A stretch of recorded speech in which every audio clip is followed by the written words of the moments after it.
और आज मैं आपके लिए लेकर आया हूँ एक और न्यू वेब सीरीज जिसका नाम है जाल। और आज मैं इसकी स्टोरी को एक्सप्लेन करने वाला हूँ। चलिए शुरू करते हैं इस वेब सीरीज की स्टोरी को।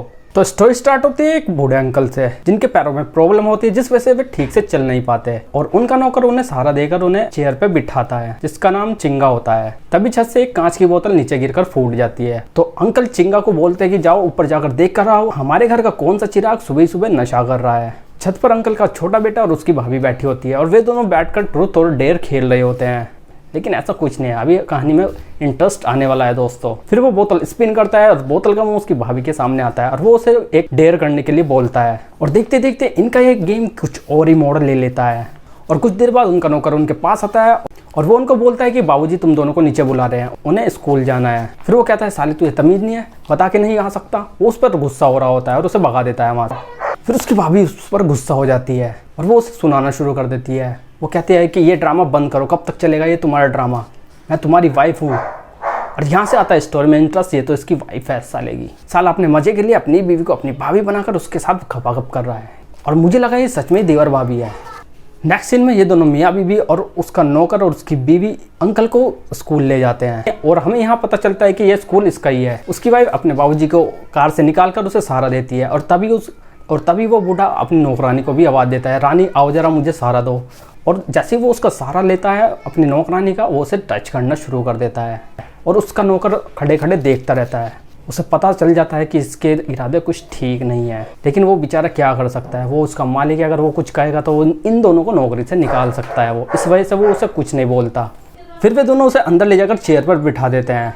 फिर उसका छोटा बेटा उसे उसकी चेयर पकड़कर उसे अंदर ले जाना शुरू करता है और वो उसे बोलता है कि बाबूजी आप ये काम कब तक करोगे, मुझे साइनिंग अथॉरिटी दे दीजिए ताकि बाद में प्रॉब्लम ना हो। और उसका बाप उसे बहुत सुनाता है और वो उसे बोलता है कि तू अभी इस लायक नहीं है जो मैं तुझे साइनिंग अथॉरिटी दे दूँ। तभी वहाँ पर एक भाभी आती है अपने बच्चे के एडमिशन के लिए और वो बुढ़ा उसे अपने ऑफिस में ले जाता है, चलो मेरे साथ चलो। नेक्स्ट सीन में बुढ़ा अपने कमरे में आराम से लेटा होता है और रानी उसके लिए दवाई लेकर आती है, लेकिन वो दवाई खाने से मना कर देता है और वो उसे बोलता है कि मैंने जो तुम्हें पढ़ाया था आज मैं उसका टेस्ट लूँगा तुम्हारे से। फिर वो उसे अपने पास बिठाकर उससे टेस्ट लेता है जो उसने उसे पढ़ाया था। और दूसरी तरफ अंकल का छोटा बेटा अपनी बड़ी भाभी के साथ टीचर और स्टूडेंट वाला गेम खेल रहा है जो उसके बड़े भाई की वाइफ है और उसकी छोटी बेटी भी है एक। और इन दोनों का जो गेम चल रहा होता है, इन दोनों को कोई बाहर से देख रहा होता है दूरबीन से, इसको भी और बूढ़े को भी। बूढ़ा जो वहाँ पर उसका टेस्ट ले रहा है रानी का।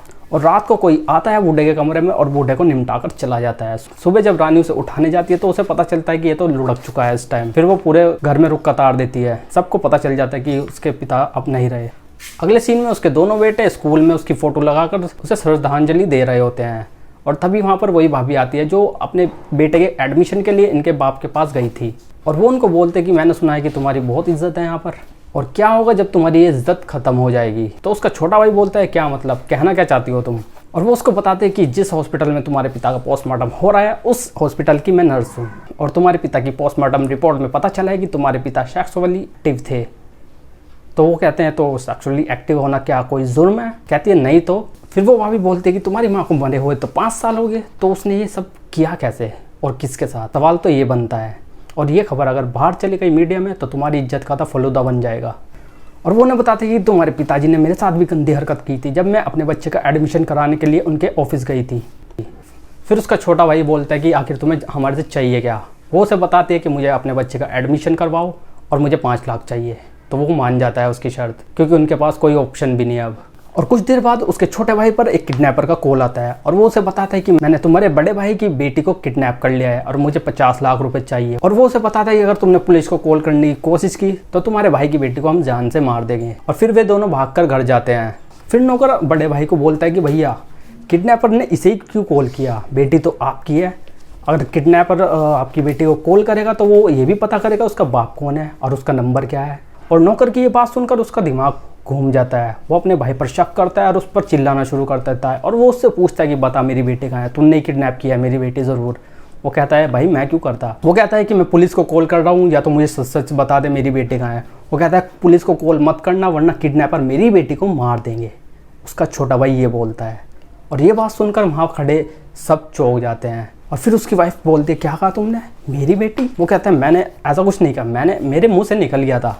फिर वो उसकी ये बात पकड़ लेती है और वो उसे पता चल जाता है इन दोनों का चक्कर चल रहा है। और इस बात को सुनकर उसकी वाइफ को बहुत गुस्सा आता है। यहाँ पर खड़े सबके होश उड़ जाते हैं इस बात को सुनकर, क्योंकि इन दोनों का सच अब सामने आ चुका है। तभी छोटे भाई की वाइफ उसके बड़े भाई को अपने रूम में ले जाती है। मैं तुम्हारे साथ, वो कहती है लेकिन हमें इन दोनों को सबक तो सिखाना पड़ेगा, इसलिए थोड़ी देर यहाँ रुक जाओ ताकि उन्हें लगे कि हम दोनों के बीच कुछ हुआ है।